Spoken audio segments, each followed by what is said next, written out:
From Washington, the McLaughlin Group, the American original. For over 2 decades, the sharpest minds, best sources, hardest talk. If. For such a small word, it packs a wallop. If I live to 100, if Social Security isn't enough, if my heart gets broken, if she says yes. We believe if should never hold you back. If should be managed with a plan that builds on what you already have. Together, we can create a personal safety net, a launching pad for all those brilliant ifs in the middle of life. You can call on our expertise and get guarantees for the if in life. After all, we're MetLife. How does an investment manager stand the test of time? By taking a long view through all market cycles and keeping a close eye on risk. Franklin Templeton Investments, a solid approach to investing for over 60 years. Gain from our perspective.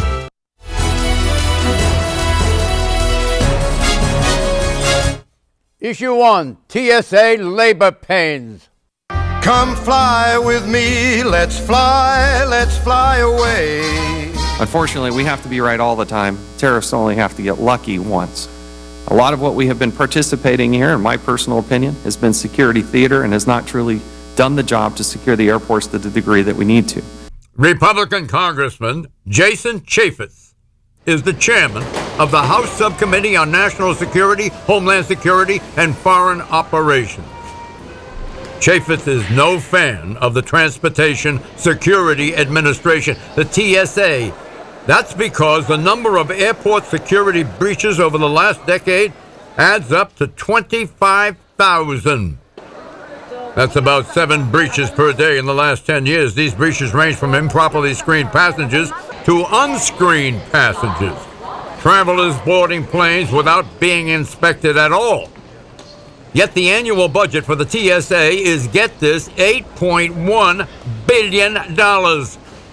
Critics say that with 25,000 security breaches in 10 years, it's hard to believe the TSA's budget is making passengers safe.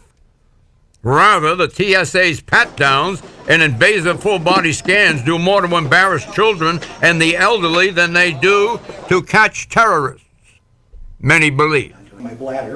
A recent case in point is a Florida woman who was commanded to take off her adult diapers during a security pat-down. Well, they did something because I had something in my pants, and they put me through a screen and that kind of thing. They took me in a different room, and that's when they took my pants. The lady is 95 years old. Question: all travelers are treated as equal. All have to go through security screening. Is that a good idea? Pat Buchanan. Well, everybody should have to go through that machine, John. I agree with that, to see if there's something hidden somewhere.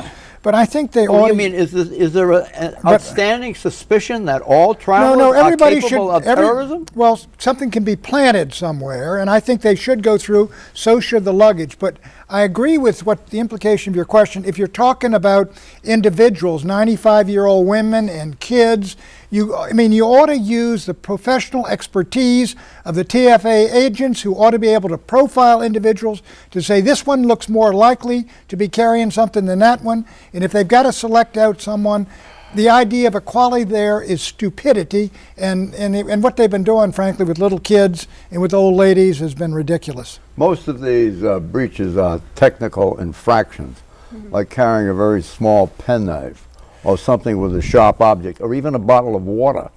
They will stop you down and do an inspection. You have to throw your water out, or your Starbucks, or whatever your liquid is. And that's, they make rules, and they're across the board. They can't look at you and say, oh, you look like you just bought that Starbucks and paid $3.80 for it, and you don't look like you're carrying any lethal liquid within it, and let you walk through it. But they can't make those judgments on the number of people that walk through there. They have to come up with these blanket rules that sometimes do seem ridiculous. But the TSA has become everybody's favorite whipping boy, in part because I think the Republican majority in the House would like to privatize them, and because they won the right to unions this last summer. So it's a political football as well as a security football. The percentage rate of those who are guilty of some technical infraction is 0.000001%. 0.001%. Now, doesn't it seem absurd to treat everyone the same when you're operating with that? Well, and they do actually have profiling rules, but some of those are ridiculous. One of them is if you are acting, I think the words is arrogant and angrily objecting to, say, being fondled by a TSA agent. If you're bad-mouthing the whole TSA process, that's one of the criteria where they're more likely to then pull you out and do that search. Does that have anything to do with making us safer? Is that advised by any sort of profiling or terrorism expert? Or is that their way of just telling us, you know, you guys have to shut up and do what we say and be groped, have the nudie scan if we want you to? Are you familiar with LL? Yes. What do they do? Well, they have a lot of experts who are trained at observing people and picking up what they think are clues to the possibility that maybe. We're talking about the Israeli airline. Yes, right. Have they ever had a problem with that being inadequate or incomplete? I don't think that, and they have no problem with public support. Have they ever for that had either. any problem? No, not to my knowledge. Not in all the times that I've been. Isn't that really quite amazing? Yes, it is quite amazing. You know, but they have. It's a real security issue for them, and everybody feels that every day. So they've only got a few thousand flights Right. in there. Exactly. Tim's point is very well taken in this sense, John. If somebody is angry and yelling at him, he is far less likely to have a bomb with him than somebody that comes through who has it hidden and who doesn't want to make any noise and who would like that guy, quite frankly. Mohammed Atta was up at that Boston airport, and the Boston guy said, you know, if I'd ever thought of a terrorist, boy, this guy really looked like it. And this is one of the problems these TSA agents have. They don't want to be the guy that let through the bomber that killed 200 people. And you don't have the right to be abusive to the TSA agents. So I mean, if somebody is going to go and make a big scene, I think they're asking to be fondled. I don't think we call it fondling. We call it fondling. I've been through it. I don't call it fondling. Don't put yourself. TSA is struggling. You know, we have to have our terms clearly defined. Right, exactly. TSA is struggling to find what are the methods that are going to combat the next wave of terrorism, and I think they're doing a pretty good job in a field where where perfection is not possible. I get the impression that the TSA screeners, the people who do the pat-downs, are not given very much freedom of discretion.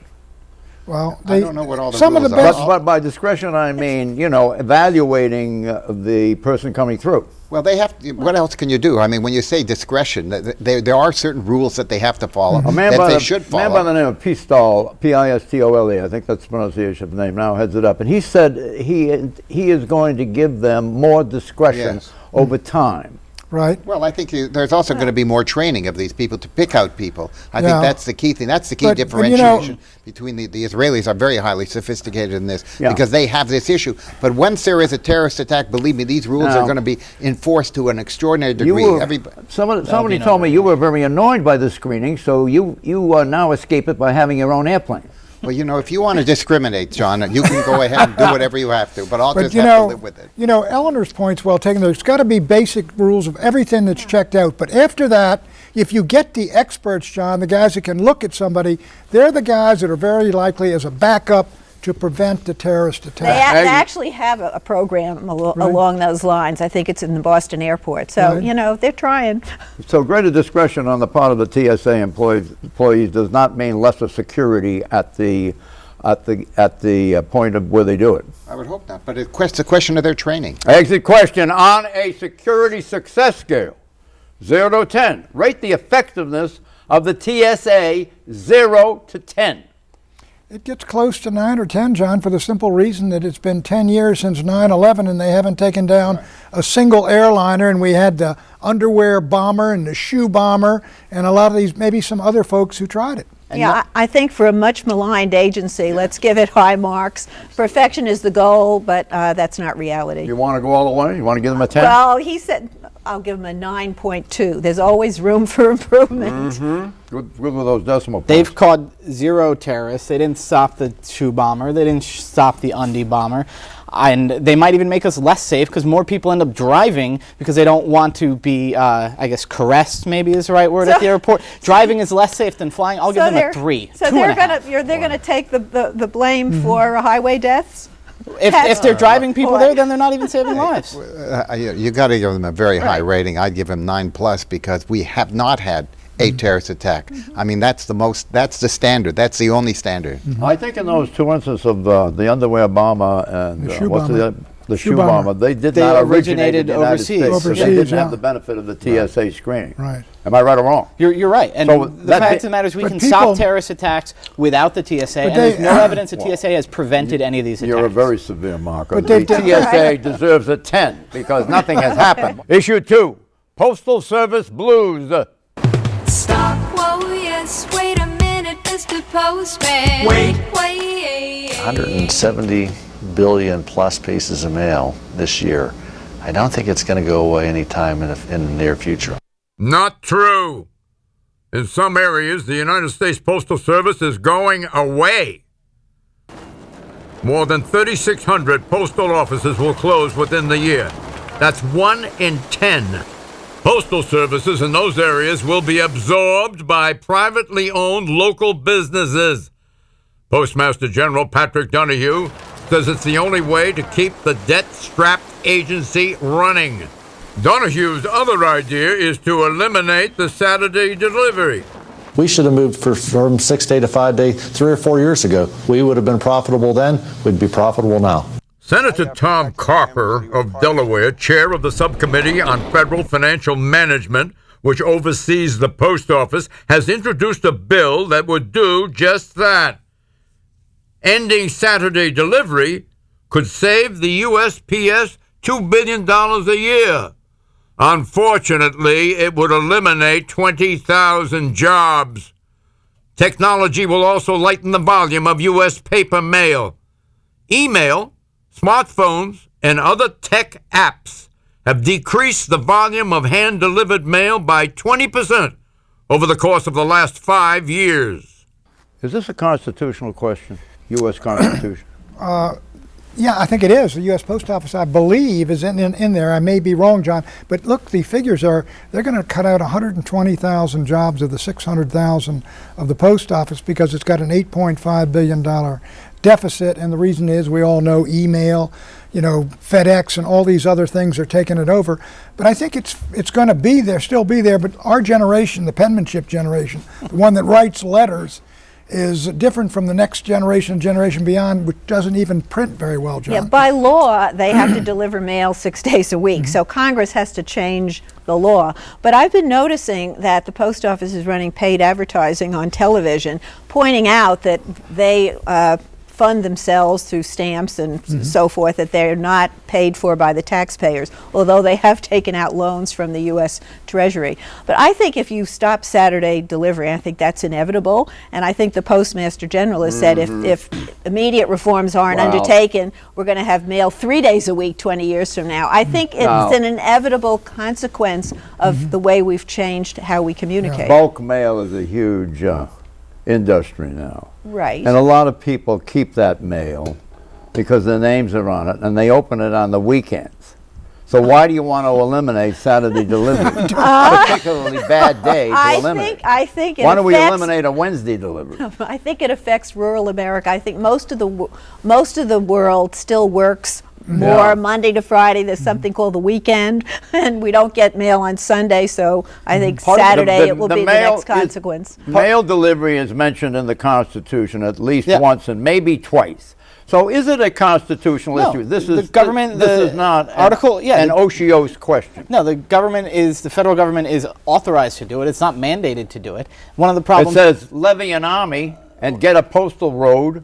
Yeah, that when there are postal roads, that's the responsibility of the federal government, yes. The Saturday delivery thing, part of the problem is that union rules don't let these guys work 6 days. So you have one guy delivering the same route 5 days, another guy has to come in to pick up that 6th day. That's part of why it's going to cost jobs, and the job cost is exactly so what's the solution? Saving. You get rid of Saturday delivery, you make sure that the post office is paying for itself, that if you have to raise the rates, it should not be subsidized by taxpayers. I'm one that would like to see the postal office work on Sundays too. Right. What do you think of that? Are you willing to pay for it? Well, this mail collects.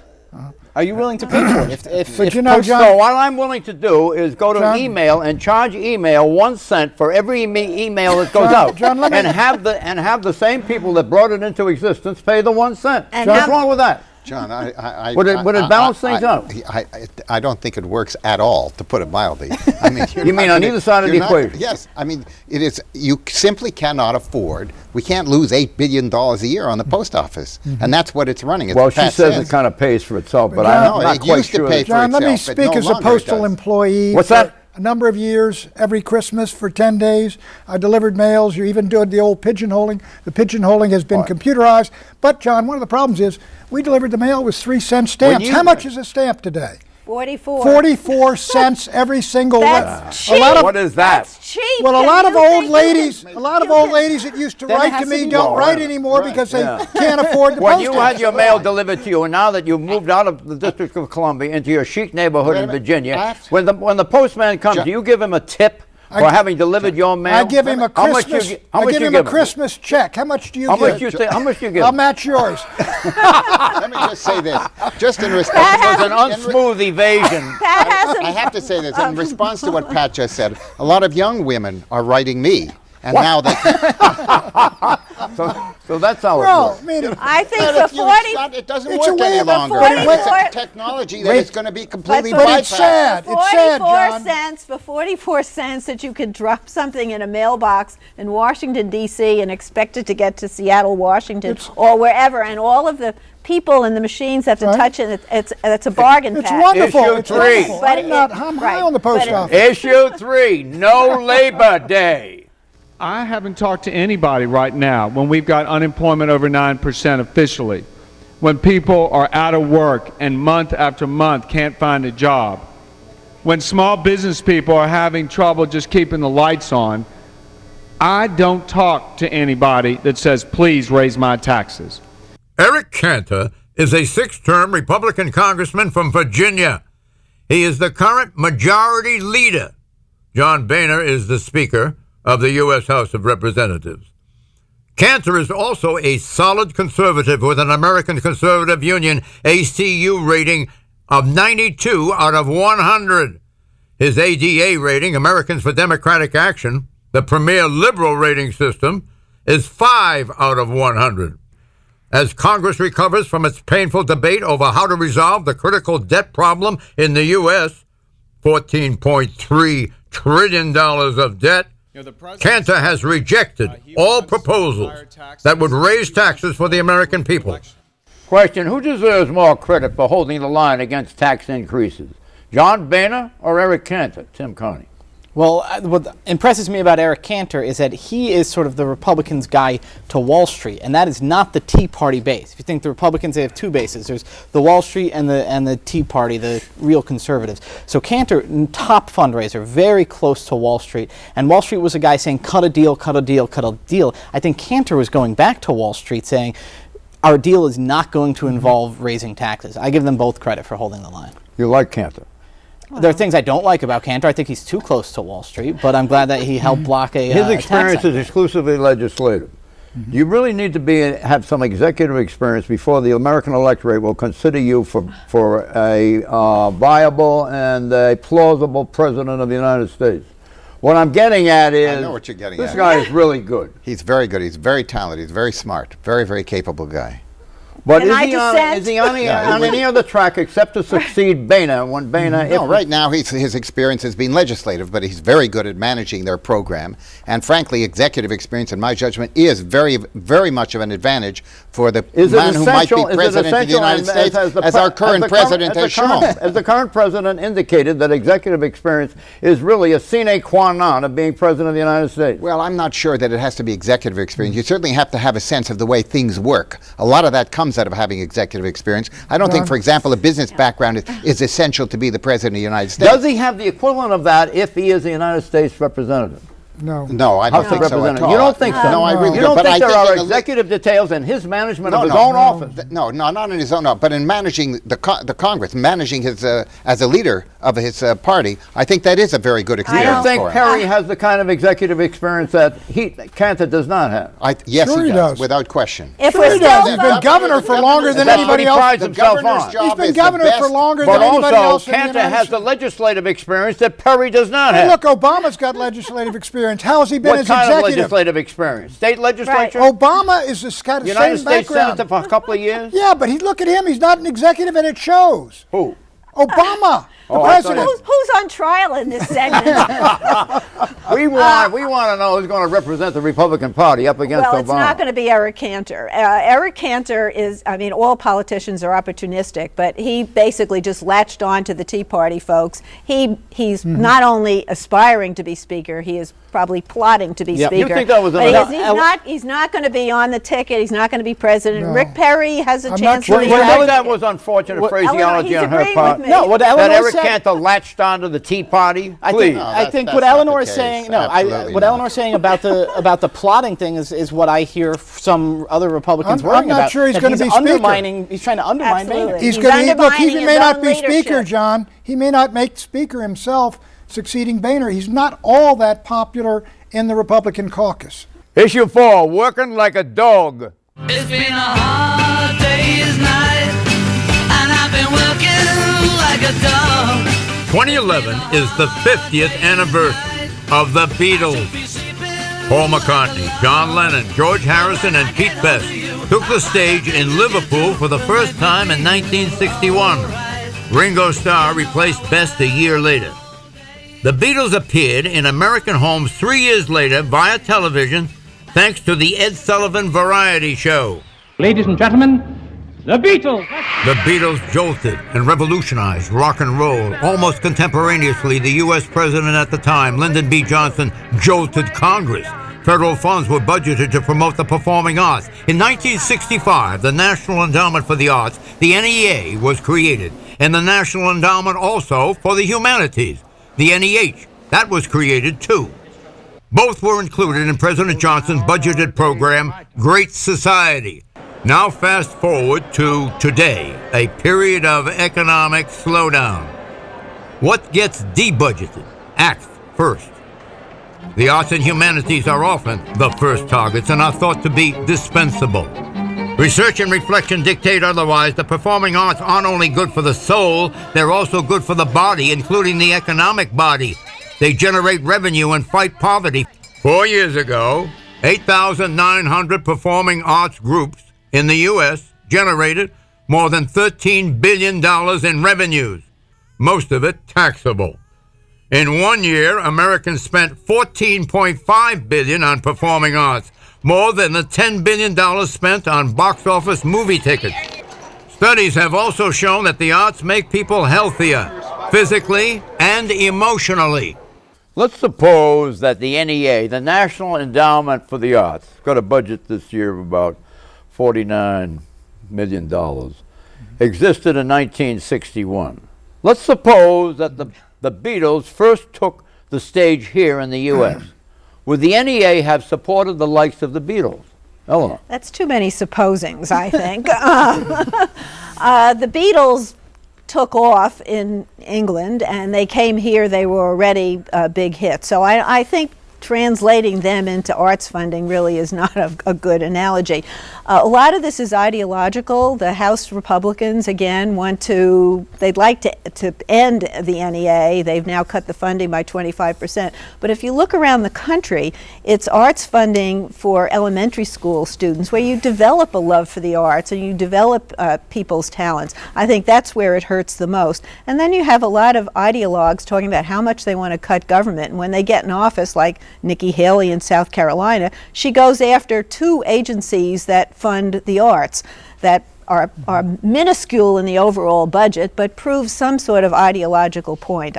Maybe Tim can tell me, why do Republicans hate the arts? They hate subsidies. And the fact of the matter is, the Beatles are a great example. They make tons of profit. Why should we have to be subsidizing them? They make tons of profit. All right, and some Republicans hate oil subsidies, well, not most. The fact of the matter is that arts can be very profitable. And arts for kids, if that fits into a school budget, that's one thing. But another problem is a cultural class clashes that's brought here. When my money is going to subsidize the submersion of a crucifix in a vat of urine, that's the sort of thing where you might think that's okay, I might think that's wrong. Let's call a truce and make so that I don't have to pay for it. That's where the Republican objection comes from. What about First Amendment rights? Once you so give, let them do it. Let them do money, it. So once you give money, you can't attach too many strings. Okay, so that's a reason not to give them money in the first place. John, look at what we've done. Citing is John, rock and roll, the Beatles, Elvis, jazz, all these things came up in the arts and music in America without a single dime from the National Endowment for the Arts. The most famous things are Mapplethorpe, the crucifix, and urine, and all these pornographic, stupid things. In the end, John, it is cultural pork. Predictions, Pat. Cantor is very talented, John, but I predict that he does not become Speaker of the House, and he's blocked from running for governor because we've got two outstanding guys there. And you got two Democrats and Republicans who are going to have that Senate seats locked up. Hello. Republicans will return to work after Labor Day, chastened by the anger that they will have heard from their constituents about their performance and the anger over a debt ceiling bill that seems to have further flattened the economy. Tim, prediction. Rick Perry is going to win the Iowa caucus in January. Michelle Bachmann's going to drop out and endorse him, and then it'll be a one-on-one between Perry and Romney. Wow. What? Well, then John Huntsman will drop out of the race if he doesn't come first or second in New Hampshire. Marco Rubio, senator from Florida, will be the Republican vice presidential candidate in the next presidential election. Happy Labor Day. Bye-bye.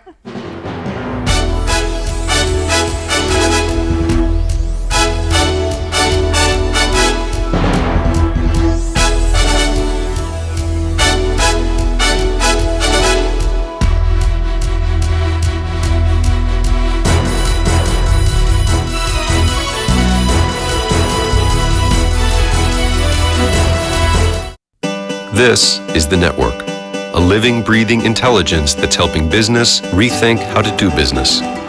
In here, inventory can be taught to learn. In here, machines have a voice. In here, medical history follows you, even when you're away from home. It's the AT&T Network, a network of possibilities, creating and integrating solutions, helping business and the world work. Rethink possible. Smart global investing requires expertise from the ground up. With insights from local experts across the world, we have a unique perspective on global investing.